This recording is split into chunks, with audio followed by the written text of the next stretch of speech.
Didn't see you standing there. So you're back for episode 2. Rock on with you, you legend. This episode, after hearing the first one, you're sitting there thinking, time for my first tattoo. Perfect! This is what this show is all about. So, to help you figure out what it is that you want for your body, I've come up with a few little guidelines that I found actually helped me with getting my first tattoo, as small as that little thing is. Number 1 is you always want to think about what you want to get. You never ever go with just the first thing that pops into your head. It's usually that ends up being the mistake tattoo that you get covered up about 10 years down the line. Sometimes it's 20 years down the line. Either way, typically first tattoo you get is the drunken mistake or the first tattoo that pops into your head and ends up getting covered up. So take the time to think about what you want, and then we'll go from there. You always want to research what you want. Guideline number 2. Number 2. Always research about it. Always think hard about what you want. If it's something that has cultural meaning behind it, you want to be sure that it's something that you actually want to be part of your body and to actually advertise that you believe in. Because if it's something that you actually know nothing about and you just go get it done to yourself, you're the idiot. You, in that instance, are the idiot. Number 3. Talk to your artist. They are going to be the ones that can get you on track with anything you want. A lot of artists will do a free drawing or a free consultation for you, so that they can help you figure out exactly what your tattoo should be that is going to make you happy and is going to be comfortable for you to show off to the world, depending on where it's located. Number 4, be clear with what you want in the tattoo. You could have a picture already there with you to work with the artist, to have it conveyed, I want this, and then you could tweak it to make your own if you want. But a lot of artists will do a custom drawing for you. Some may charge, some may not. It depends on your artist. So you could always talk to them about it and see, if there's a consultation fee, if there's a drawing fee. They will work with you as long as you work with them. Number 5. This is something I have an issue with myself. There's been a few tattoos where I've wanted to get done, but it didn't want to fit in the spot I wanted to put it. So, make sure you work with the artist if they suggest that it should be a certain size, or it should be, or some elements of, you bring a picture in, some elements of that picture have to be taken out, so this way it'll actually fit where you want it. Like I had the issue with this piece here. There was a lot more to the image of this one, but it all had to be taken out because otherwise it wouldn't have fit all right here. I mean, granted, I got fat arms, but hey.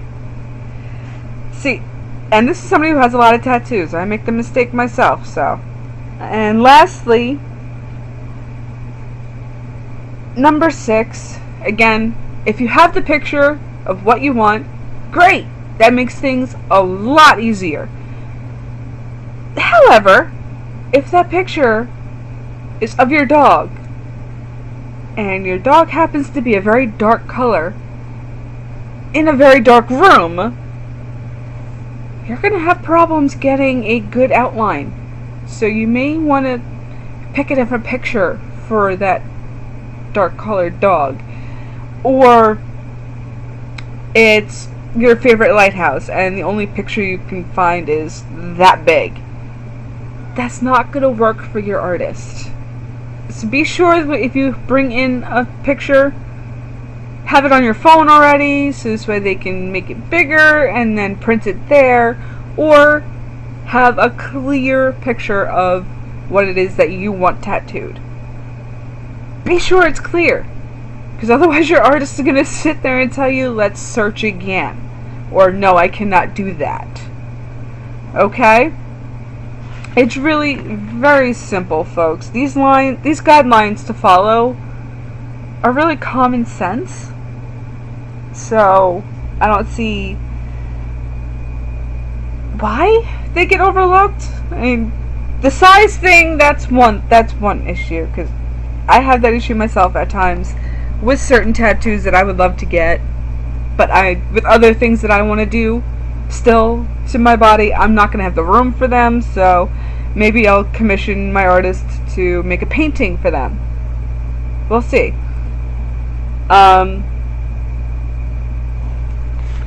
Really, all it comes down to at the end is always talk to your artist. They're going to be your best bet to get the product that you want at the end of the day.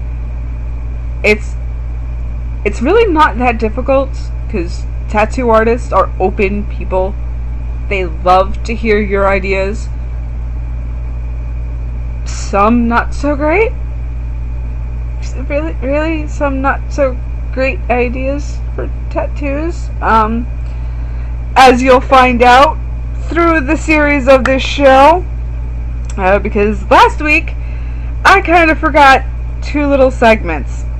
Other than hottest tattooed celebrities of the week, I am also supposed to be alternating each week the worst tattoo fads or trends, and the tattoo fails or the tattoo wins, alternating each week as well.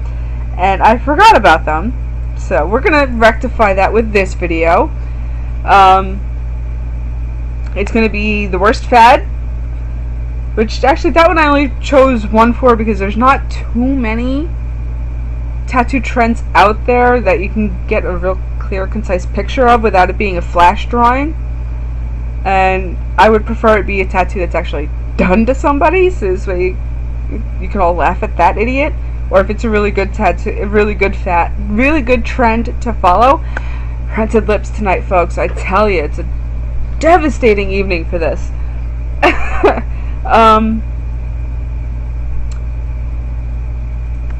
So this week I'm just gonna stick with the one trend that everybody in the 90s went with, and it was probably the worst one for white people to do. Yes, I am white. Casper Ghost White here. What were you thinking with this trend? White people in the 90s. What were you thinking? Oh, dear Lord. But anyway, also at the end of this video, I am going to have the picture of a tattoo fail and a tattoo win. They're both explained in a little caption made with the picture. I chose the picture for the win under the tattoo fails in Google search, because this one image that I found of a tattoo fail, I actually view as a win. I found that thing hilarious. You'll see what I'm talking about at the end of the video, and tell me down in the comments below if you agree with me that that's actually a tattoo win, because I guarantee you're gonna laugh your ass off at that one. Also at the end of the video, my pick of the week for the hottest tattooed celebrity of the week, and this week it's a woman. Ooh. Yes, I am completely comfortable with myself. I will call a woman who is absolutely gorgeous, so absolutely, I have no issue with that whatsoever. Heading into the finale of this episode, pretty much very easy. Always talk to your tattoo artist. I've heard of people within the my own favorite tattoo studio, try and negotiate a price. I'm guilty of it myself in some ways, but tattoos are not cheap, people. They're not cheap. There are some tattoos that are affordable, but they're not cheap. If you want a good quality tattoo, you're gonna be spending money. You're gonna be spending money. This sleeve right here is taking me years to get even just up to here. And there's still more characters to go. And it's gonna be going all the way up into here. Probably gonna be incorporating these 3 little ones here in some way or form. D, you're an amazing genius when it comes to this, so I know you are gonna knock this out of the park. They're not cheap. Don't haggle. This is their living. This is how they create a living, to support either just themselves or to support their families. Haggling on a price for a tattoo, it's low class. It's really low class in my opinion. If you can't afford to do a whole big piece tattoo in the first sitting, I'm sure your artist will be more than willing to sit there and set up one appointment to do one part of it, and then do another sitting and in another date, so that you can save up the money. So this way, the tattoo is done at a rate that's affordable for you, but is also not insulting your tattoo studio. Get what I'm saying there? See what I mean there? You know, don't be that asshole. Really, just don't be that asshole that sits there and bitches that a absolutely gorgeous piece of artwork that is being put on your body is $500. Because very easily that can be done. If you want the quality work, you're going to be spending the money on it. Just remember that. You're paying for quality. That's really the best way to describe it in that instance. I mean, you're paying for quality work. You want that quality work to actually reflect what you paid. And in a lot of instances, as I have found through my search of the images for tattoo fails, whew, wow. It was kind of obvious that some of you only paid like $25 for something that should have been like $150. Wow. So for that, that's the end of this episode. I'm not going to announce the hottest tattooed person of the week because I'm going to have them in pictures towards the end of the video. And for right now, since I am doing pre-recorded episodes, I'm not going to bore you and have the person mentioned twice. It'll be at the end of the video. You'll see a nice little picture with their name, nicely laid out. And you'll notice also this week, there's no watermark across my face. We're stepping up in the world, children. So, hopefully, you like this episode. I get to see you again for episode 3, which is actually going to be the proper care of your tattoo now that you've gotten it. Alrighty, folks. You enjoy your evening. Please have fun. Always remember to tip your artist and enjoy the slideshow of the selections at the end of the day. Leave a comment, like the video, subscribe, hit the bell so you get an alert anytime more content is dropped online. Also follow me on Twitter at the Tattooed Masses, or you can email me any suggestions you might have for the hottest celebrity of the week, tattooed all day long, at tattooedmasses@gmail.com. Or you can follow me on the Twitter page, and the DMs are open for you. That's all I got for you today, folks. Hope you enjoy the selections.